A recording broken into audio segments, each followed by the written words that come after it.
Hello and welcome to episode 19 of Lex Out Loud, world building for science fiction. I'm your host, Lex Starwalker. I'm working on my third novel, my first science fiction novel, and I'm taking you along with me for the ride. In season 1, I'm exploring world building in depth. So today's topic is a pretty simple one, pretty easy to state, and that is simply writing is hard. So this might be super obvious to you, or maybe not. I don't know, but let's dig into this a little bit. So I have noticed in my time online, speaking with other writers and listening to other writers, that aspiring writers and new writers often have some very romanticized views of writing. And among these romantic views is the idea that writing is easy, or that it should be easy, at least. This is patently false. Writing is hard. So you might be scratching your head right now and thinking, of course, writing is hard. Why would anyone think writing is easy? Where are you coming from, Lex? And if that's you, then I don't know. Maybe this episode isn't for you, but it still might be. But the reason that I wanted to talk about this today is I spend a lot of time in writing communities and thinking writer things and listening to writer things, listening to writing podcasts. I follow a lot of writers on Twitter. I read a lot of blogs written by writers, et cetera, et cetera, et cetera. Everything from published famous writers who are household names like Stephen King, to published less well-known writers, to people like me who are writers but have not yet been published by a big publisher, to people who are, quote, aspiring writers, which is to say people that want to be writers or think they want to be writers, but they haven't started yet. So I guess first, let's talk about that term for a second, aspiring writer. A lot of people call themselves an aspiring writer. And I'm sure different people probably mean different things by that. I think a lot of people, like myself, who want to be novelists, will call themselves an aspiring writer until they've actually written a novel. So maybe, you want to write novels, but maybe you're writing shorter fiction. Back in the old days, that was seen as a legitimate and viable way to get started in the biz, and kind of the way to get started was to start with short fiction and get published in short fiction magazines like Science Fiction Fantasy Magazine, Asimov, Analog, things like that. And then, once you had some credits to your name and once you were a known commodity, then, maybe you could land a publishing deal with a big publishing house and for your novel that you want to write. And that's still a path that can be taken today. But I don't think today that it's the only way, and it's maybe not even the best way anymore. I don't know. I'm definitely not the person to talk about that. But I do know that today the self-publishing is a much more viable path to take than it has been in the past. And so, yeah, that term aspiring writer, it can mean different things to different people. But I would say personally that if you're actually writing, you're not an aspiring writer, you are a writer. So in my mind, an aspiring writer is someone who wants to write, but for some reason isn't writing or hasn't started writing yet. So, if you're writing all the time and you're writing novels or short stories or whatever it is that you write and you just haven't been published yet, I mean, you're still a writer. You're not an aspiring writer. You are a writer. You are writing.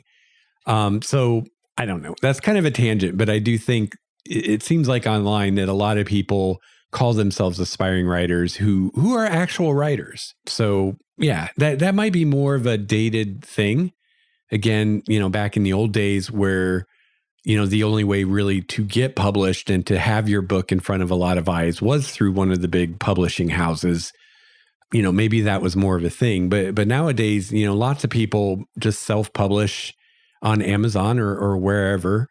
And yeah, there's a lot of stuff that's self-published that isn't great, but there's also good stuff that's self-published. And there are writers who are now writing for a big publisher who started out self-publishing, which, in the old days that was unheard of. And, obviously a big part of that is the internet. Now anybody can have a website and have a blog or whatever and get what they write in front of people. Anybody can do that. Now, a publishing house is still going to help you, get in front of more people and things like that. So I'm definitely not saying there's no place for that anymore. And, for me personally, I would like nothing more than to get a deal with an actual publishing house like Tor, Orbit, or something like that. So, so that's kind of where I'm coming from. But yeah, maybe don't call yourself an aspiring writer if you're actually writing, especially if you've, finished something. Like if you're wanting to write novels and you finished a novel, you're a writer. All right. So anyway, back to the writing is hard thing. So the reason I thought I'd talk about this on the show a little bit, and this will hopefully be a fairly quick episode today because I don't have a ton to say on this, and probably be a little pretentious of me to say too much on it because I'm not a published writer myself.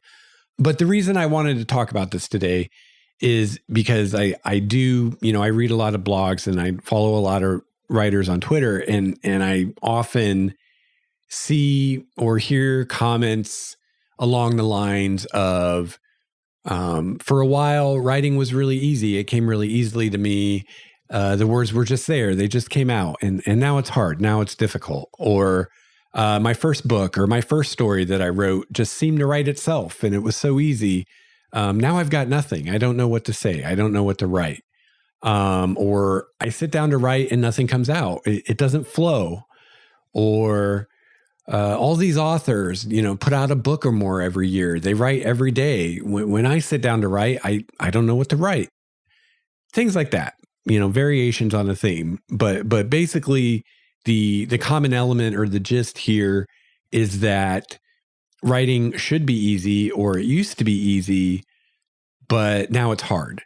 And the kind of other side of that coin, and the part that I think is maybe a problem, is the follow-up of there's something wrong. Writing should not be hard. Writing should be easy. It used to be easy. Now it's hard.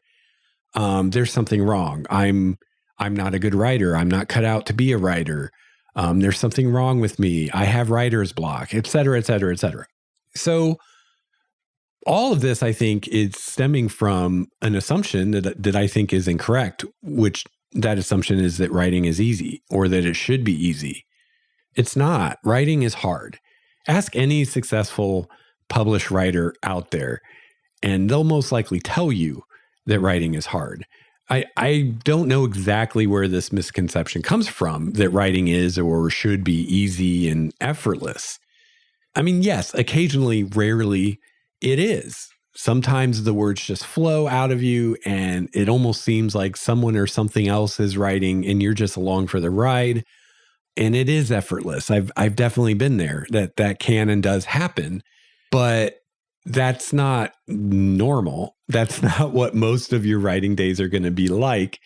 And if that's what you're expecting, you're probably going to be disappointed, and you might even be discouraged when it's not like that very often.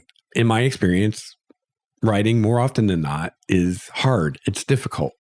Now, I've been trying to think, because I wanted this to be a little bit more than me just saying people think writing should be easy. It isn't. It's hard. It should be hard. If you find writing hard, that's okay. You're in good company, because that wouldn't be much of an episode. So I wanted to say a little bit more about it. So I thought maybe I could try to come up with some ideas of why people might have this idea that it should be easier than it is. Like, where does this come from? So I thought about it. And, as with most things, all I can really do is look at my own experience. I mean, that's my best source of information. I can't really speak to other people's experiences. So looking at my life and my experience as a writer, and times when I thought it was easy versus times I thought it was hard, it occurred to me that part of this may come from the nature of that first book for a lot of people, assuming you're writing novels. I know that's how it panned out for me. When I went to write that first book, well, actually here I'm talking about my second book. To be honest, I don't remember a lot about the writing process of my first book. My first book I wrote while I was in college, and while I wrote it, I was taking a creative writing class and I was taking a creative fiction writing class. Or wait, no, because that sounds like the same thing, doesn't it? I was taking two different writing classes. I think one was just a creative fiction writing class, and then I think the other one was more targeted toward genre fiction. I might be wrong about that, but I remember I took two writing classes, and they both had to do with fiction, writing fiction.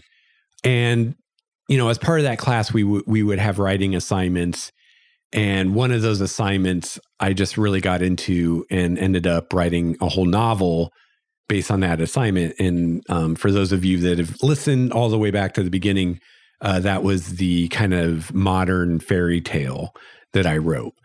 For whatever reason, I don't remember much at all about the process of writing that book. I do have the impression that it was fairly, quote, easy.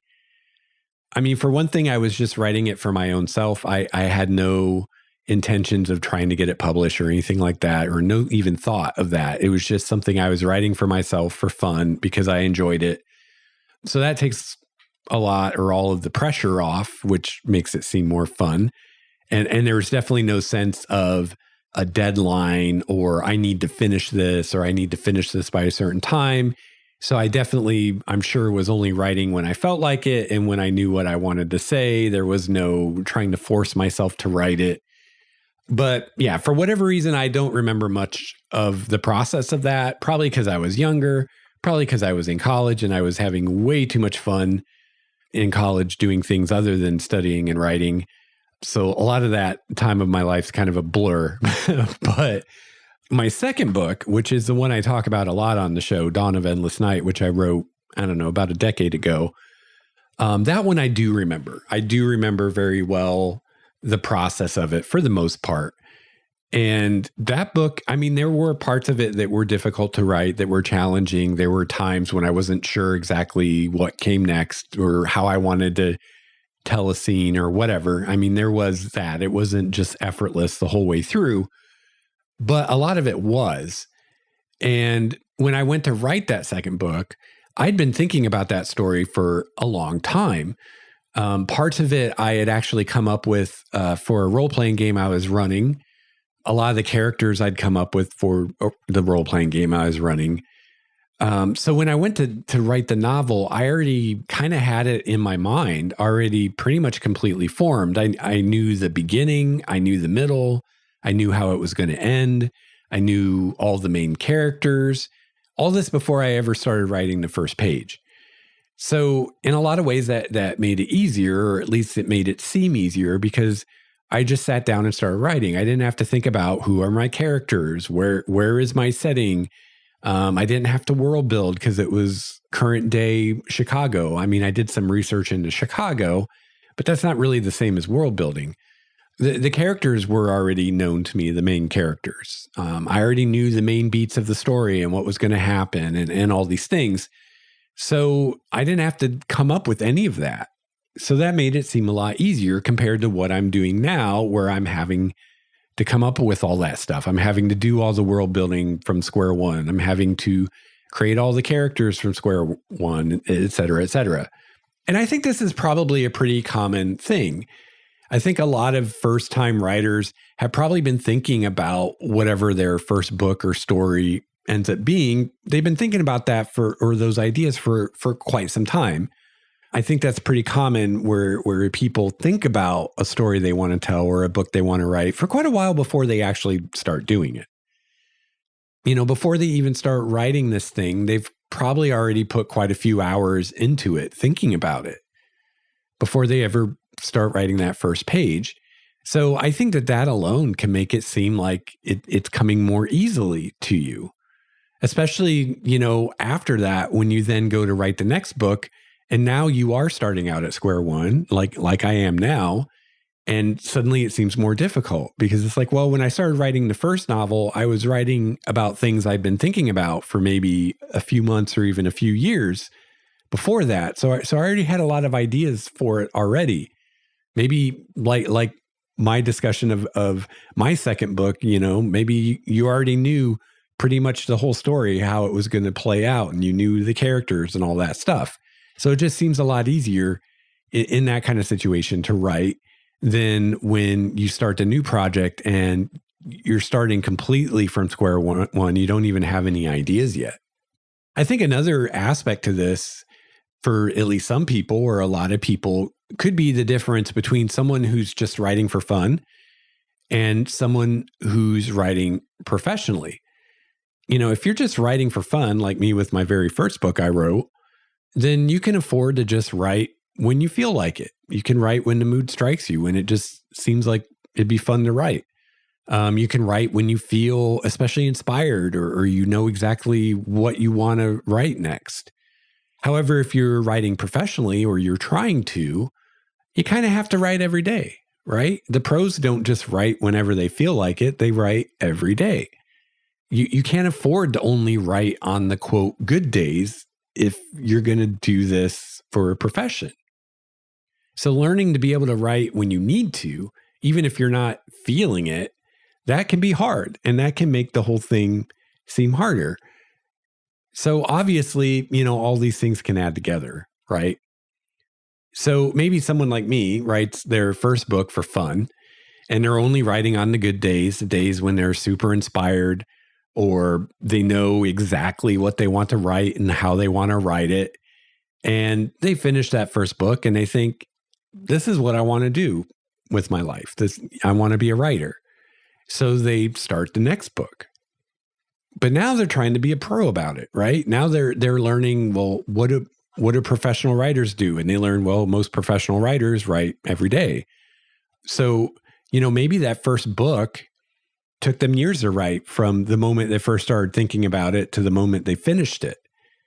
And now they're going to try to write a book in less than a year because, again, they look at what professional writers do. And yeah, I don't know the statistics, but it seems like most professional writers are putting out at least one book a year, if not more. Now, it depends a bit on genre. If you're talking epic fantasy, then you're probably looking at more like one book a year or maybe one book every year and a half or every 2 years, just because those books are so huge. Where if you're talking more, contemporary non-genre fiction, those writers might be putting out 2 or 3 or more books a year because those books are much, much, much, much shorter than an epic fantasy and also don't require all the world building that genre fiction often does. So it depends on the genre and what you're doing. But, most writers are putting out books on a regular basis, right? They're not taking years to write a single book. So you learn that and you think, well, if I'm going to do this, then my second book, I should do it in this amount of time, a year or 6 months or 3 months or whatever it is. So now, this person is trying to write every day. They're trying to be a pro about it, or at least write more regularly and not just when they feel like it or the mood strikes them. And they're finding that a lot of those days it's, quote, hard to write. They remember writing that first book and how easy it seemed all the time. So I think, you can see how if this is the case, if this is you or this is someone, how it would very much seem like all of a sudden this got a lot harder than it used to be. So my real point here today that I want to make to you, that I want to make to every writer out there that feels this way, is that if writing seems like hard work to you, even if it used to seem easy or easier, that's okay. That's normal. It doesn't mean you're doing something wrong or that you're not doing something right that you're supposed to be doing. It doesn't mean that you've lost the magic or that you only had one book in you. It doesn't mean that you're not cut out to be a writer. It doesn't mean that you're not a good writer. It doesn't mean any of those things. I mean, personally, I suspect that a lot of what makes a good writer isn't about how easily it comes to them, but it's much more about how diligently they do the work. Do they show up every day? Do they write every day? I have a feeling that's more important to making a good writer, especially a professional writer, than how much effort seems to be involved or how easily it comes to them. You know, there's a saying, I don't know exactly how it goes or where it comes from, but there's a saying out there in writing circles, something along the lines of the muse will only come when she finds you working. And I think there's a lot of truth to that. You know, I see this in my own work, what I'm doing now. And this is something I'm going to talk more about in the next episode. I'm going to talk some about where I'm at on my project and going forward and starting the actual writing process of that first draft. And that's something I've been thinking about a lot. You know, I've been doing a lot of world building, and I'm to the point where I feel like I have enough that I can get started. So I have a lot of ideas about the setting. The setting's coming to life pretty well in my mind. I have ideas for some characters and all that. But as I'm trying to come up with ideas for the story or the plot or the conflicts or the beginning situation or whatever, I've been having difficulties. I've definitely had ideas and I'm keeping a list of ideas, but I haven't had anything really grab me and jump out at me as, yes, this is the thing I want to do. And I've been thinking about, you know, this saying about the muse finding you working. And I mean, it's a very fanciful way to say it, but I think what we're really talking about here is how the human brain works and about habit forming. There's a great book out there called Atomic Habits that I recommend you check out. It's all about how to break bad habits that you have that you may not want to have anymore, and also how to create good habits. And it's about a lot about how the human brain works and how we are very habitual. And in a nutshell, that basically, if you want to do something new in your life for your good, like you want to start working out on a regular basis, or you want to start writing on a regular basis, or whatever, that the best way to do that to be successful is to make it a habit, because we carry out our habits every day without even thinking about it. They just come naturally. They just happen naturally. That's what a habit is. And that's why bad habits are so hard to break. But not only does this book give you strategies for breaking those bad habits, but it also shows you how you can take that habit engine and turn it to work for you, to, instead of having you habitually do things that you don't want to be doing, you can use that to have you habitually doing things that you want to be doing, like working out or writing or whatever it is. So yeah, I'll put a link to that book in the show notes. It's a great book. But I learned a lot from it, and, you know, just understanding how the brain works, you know, it makes a lot of sense that if every day at 9 a.m. I start writing, whether I know what I'm going to write or not, and I write until I write 2,000 words, that after I do that for long enough, my brain gets used to the fact that every day at 9 a.m. I write. Just like if every day at 11 p.m. I go to bed, my brain gets used to, okay, 11 p.m. is bedtime. So, you know, around 10:30, I start winding down. I start feeling sleepy because my body knows, oh, I go to bed at 11 o'clock because it's become habitual. So it's the same kind of thing with writing. If I make writing habitual, if I write at the same time every day after the same sequence of events, so maybe I go downstairs, I have breakfast, I make a pot of coffee, I pour myself a cup of coffee, and I go up and start writing. If I go through that routine every day, then when I wake up in the morning, my body and my brain know, oh, I'm going to go downstairs, I'm going to eat breakfast, I'm going to pour some coffee, and then I'm going to start writing. So already my subconscious is preparing for that. So when I sit down to write at 9 a.m., I have things to write because my brain's ready to go. So yeah, I think that makes a lot of sense. And I think it makes sense from a creative point of view. I think it makes sense from a psychological point of view. And it fits what we know about how the brain works. So I think that's really where this comes from. This idea of the muse will only come when she finds you working is, back to my own example, I've come to the realization that even though I'm still not sure what the story is about, I need to just start writing it because, another analogy or metaphor I love is just the laws of physics. I forget which law it is, but a body in motion tends to stay in motion. A body in rest tends to stay at rest. It's the same kind of thing. I'm much more likely to have ideas about my book if I'm actually writing a story in my setting than I will if I'm not. So even if, I start writing and, the first 10,000 words I write are total garbage and just get thrown out, it's not wasted time or effort because it gets me in the zone. It gets me writing. It gets me thinking about the setting in a way that you only do once you're writing in it.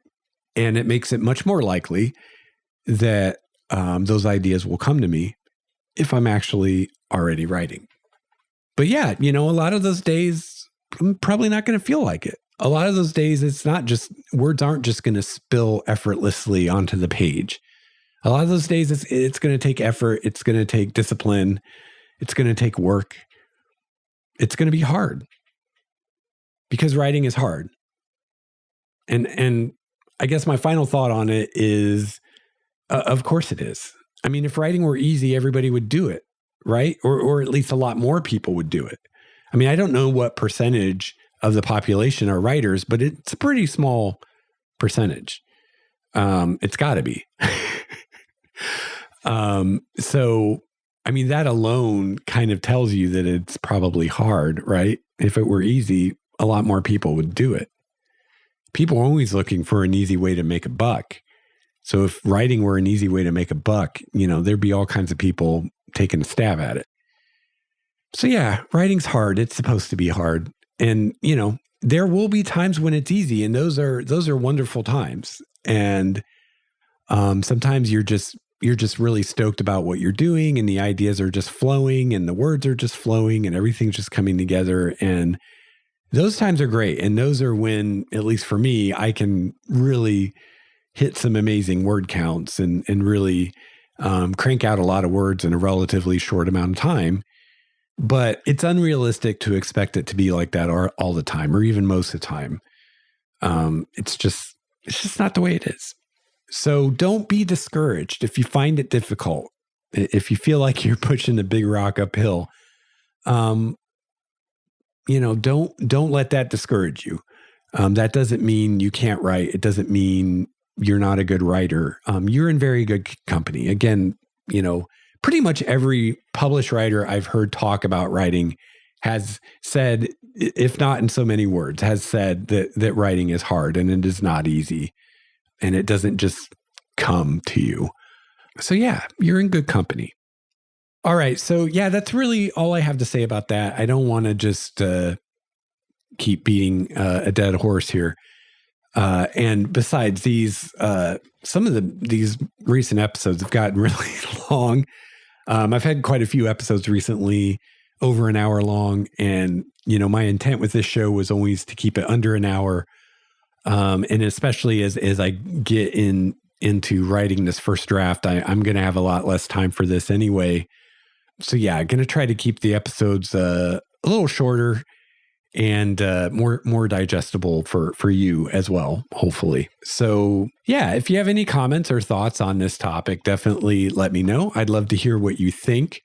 You can email me at lexoutloudpodcast@gmail.com. You can follow me on Twitter at LexStarWalker. And you can call my voicemail 951-465-5391. And finally, you can join our community on Discord. We have a server there. You can find the links to that in our show notes at starwalkerstudios.com/LOL. And speaking of that, I've been kicking around an idea lately of maybe doing some quote live episodes. And I do have the Discord server set up in such a way that I have a room in there where I could basically, while I'm recording the show, I could also be in that room. So you could come in there while I'm recording and listen. And then we would have a chat. So you could even give feedback or ask questions during the episode. And as I'm recording and talking, I can keep an eye on those and answer those as they come up. Now, probably wouldn't be something I'd want to do every episode, but if people would be interested in that, which is to say, if people would actually come on the Discord and hang out while I recorded and give some feedback or maybe ask some questions, I think it'd be a fun thing to do. Probably would be best to kind of target the episode at that. So maybe like a Q&A kind of thing, or yeah, I don't know. Another possibility would even be if anyone had anything to say, I could even give you the ability to speak. If maybe you had a story you wanted to share, something you've learned as a writer or something like that, I could give you the ability to speak in that room on the Discord, and then you could be on the show. Now, the show will still be edited. So if I did this, you would, while I was recording, you'd be able to listen to it on Discord and participate, but I would still edit and produce the show. So, I mean, I don't really see this happening with the people in the Discord that I have right now, but if, say, for instance, someone got on there and said something really offensive or whatever, or something that non-relevant or something that just shouldn't be on the podcast, it would not be on the podcast. I mean, I can't stop the people in the Discord from hearing it, whatever it is. But it wouldn't be in the podcast if someone did something inappropriate, which again, I have zero concern about that right now. Everyone who's in the Discord, who's active is extremely well behaved and respectable and all those things. But who knows in the future how big the server will get, if this is something I keep doing.